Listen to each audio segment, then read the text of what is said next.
Mesdames, Messieurs, bonsoir. Merci de regarder votre émission d'information, la revue de presse. L'information traitée par les tabloïds. Que disent les journaux? C'est le moment de vous en parler sur les antennes de Njombe Télévision et Kanambanga Première.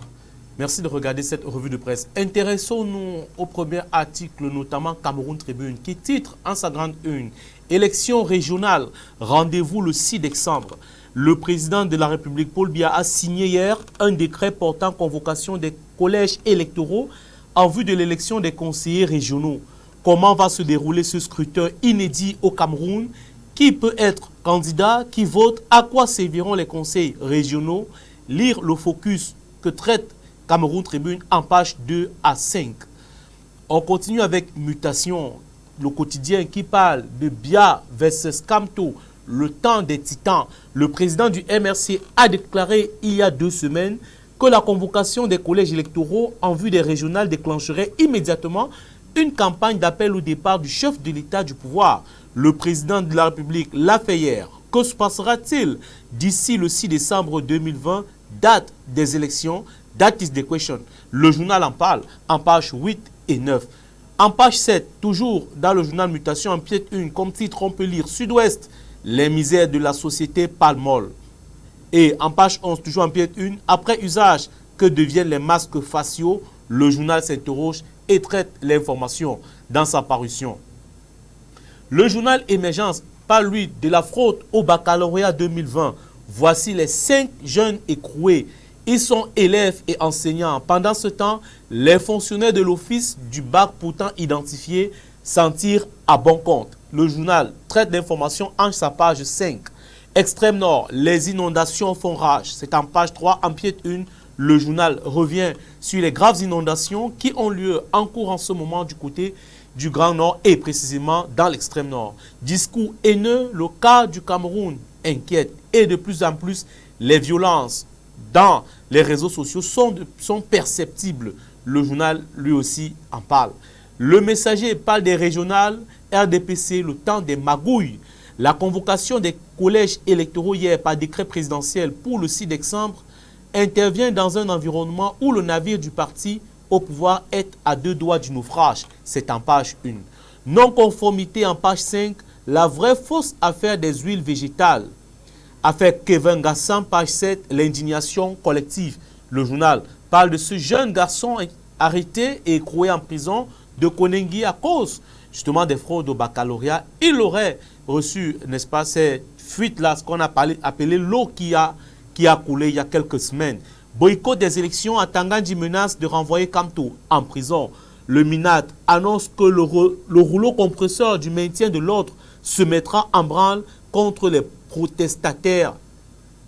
Le journal Le Jour parle de Yaoundé et de ces marchés qui sont sales.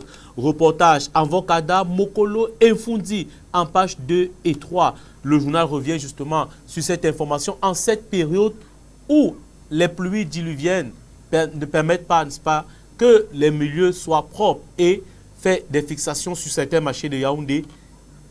Un dossier spécial. Escroquerie, enquête sur les arnaques via le mobile money en page 6.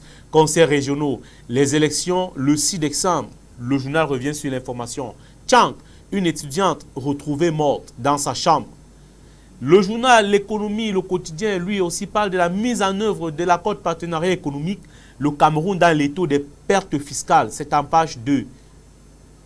Afrique, en pièce 1, le coronavirus retarde le marché commun pour le transport aérien. Tribune d'Afrique parle de Célestine Ketchakoutes et la gestion de la SIC.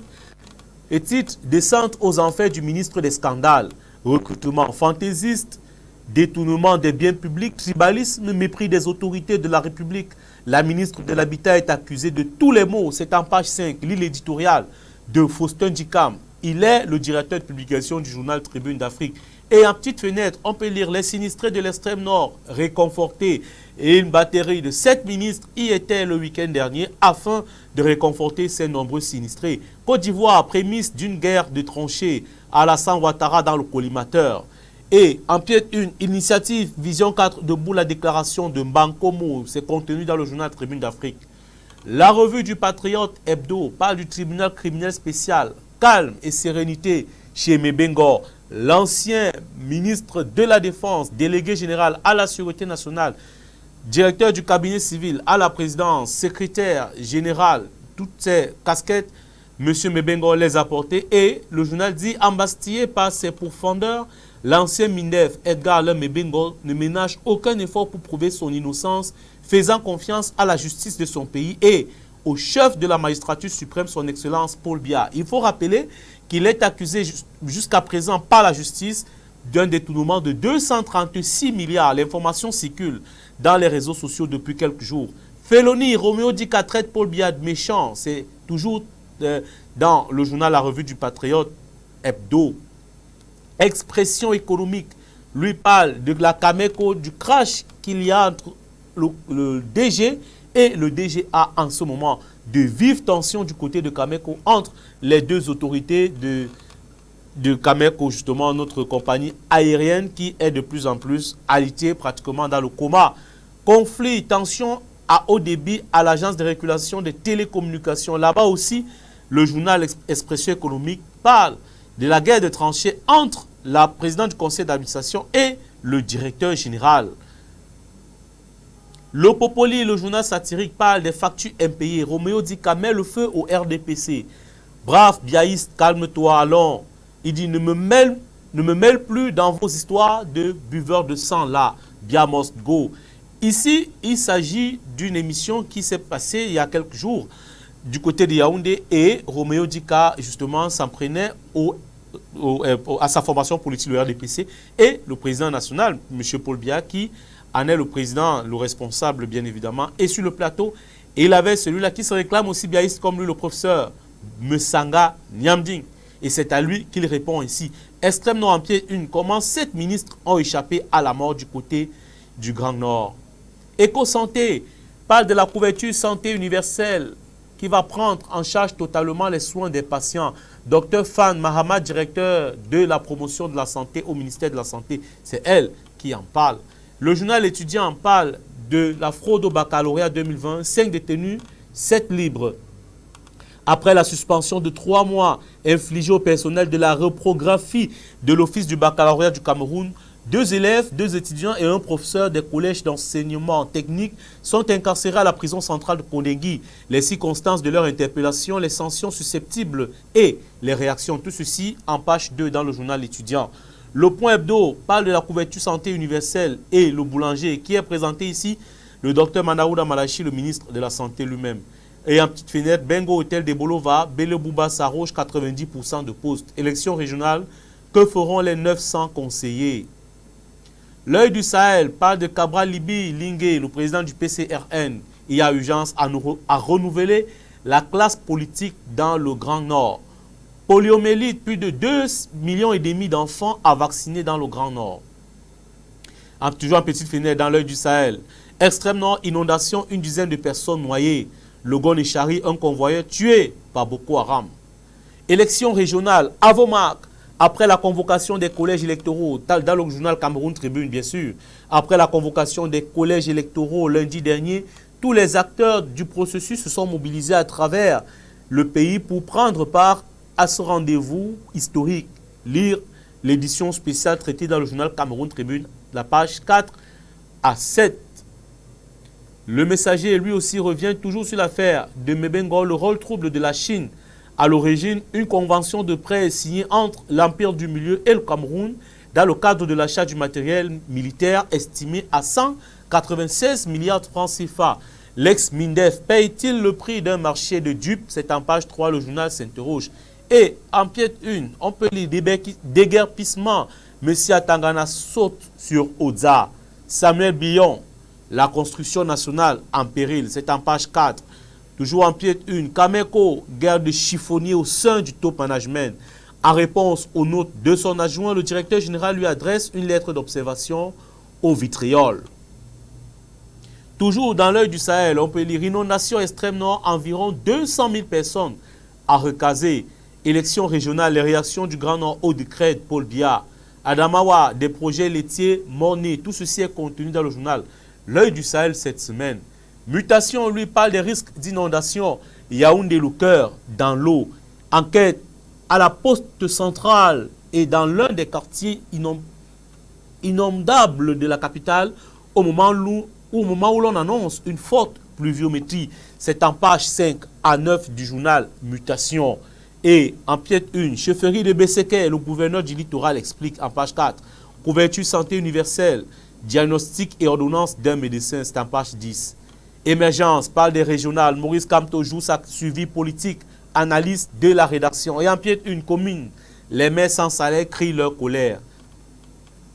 Le journal Essingan parle des élections régionales, Paul Biafix à Tangandji balise. Face aux menaces de troubles brandis par certains leaders politiques contre le bon déroulement du prochain scrutin convoqué par le président de la République, le ministre de l'administration territoriale, Paul Atangandji, réitère l'infaillibilité de l'autorité de l'État. Le journal Repère parle des ambassades du Vatican et de Rome, le paradis et l'enfer. Les personnels ne sont pas traités de la même manière dans la représentation près du Saint-Siège et dans l'ambassade du Cameroun en Italie. Des arrêts de salaire et leur récente baisse accentuent la précarité de certains. Après l'échec des démarches auprès des autorités camerounaises, les regards se tournent désormais vers le gouvernement italien. Tout ceci est traité dans le journal Repère cette semaine, ce milieu de semaine précisément. Le journal L'Essentiel parle des élections régionales, ce sera le 6 décembre. Qui peut être candidat? Qui peut voter? Quel parti politique peut participer? Combien de conseillers par région? Combien de bureaux de vote? Quelle finalité pour cette élection? Face au mot d'ordre de boycott lancé par certains partis politiques, le ministre de l'administration territoriale, Paul Atangandji, a rassuré hier sur l'encadrement sécuritaire du scrutin. Il a par ailleurs rappelé qu'aucun écart de comportement ne sera toléré. West Echo parle du collège électoral pour les régionales et qui a été convoqué pour le 6 décembre 2020. Paul Biamé, Maurice Kamto au pied du mur. Le soir, Triebdo parle des élections régionales, l'ultimatum d'Atangandji à Kamto et en petite fenêtre, dynamisation de la coopération Cameroun-Allemagne. Son Excellence Corinna Frick chez le MINPESA. Le journal Sa Presse parle du développement urbain. Le génie militaire embellit la ville de Baham. La météo, Triebdo parle des régionales, Kamto dans le viseur d'Atangandji. Peu après la publication hier du décret présidentiel convoquant les collèges électoraux le 6 décembre, le ministre de l'administration territoriale a, au cours d'un point de presse, fermement réactivé le rouleau compresseur, non sans mettre en garde le leader du MRC contre toute velléité insurrectionnelle.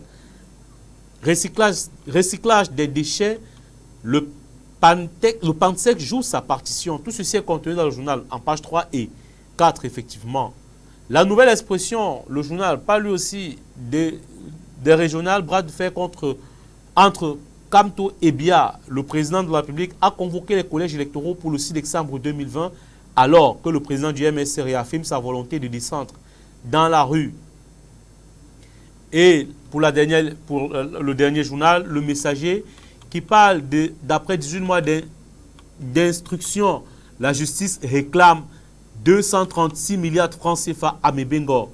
Comme sous un rouleau compresseur, l'ex-ministre de la Défense accusé de blanchiment d'argent, surfacturation, marché fictif et détournement de fonds publics dans l'achat du matériel militaire. Fraude au baccalauréat en petite une. Un candidat écroué à Kondengui. Prix francophile des médias qui remportera le Grand Prix. Après le MRC, le SDF boycotte les élections régionales. Tout ceci est contenu dans le journal Le Messager de cette semaine. Chers téléspectateurs, c'était ce que nous avions pour vous en ce qui concerne le traitement de l'information par les journaux. Nos émissions se poursuivent agréablement ensuite de nos programmes. Restez connectés. Au revoir.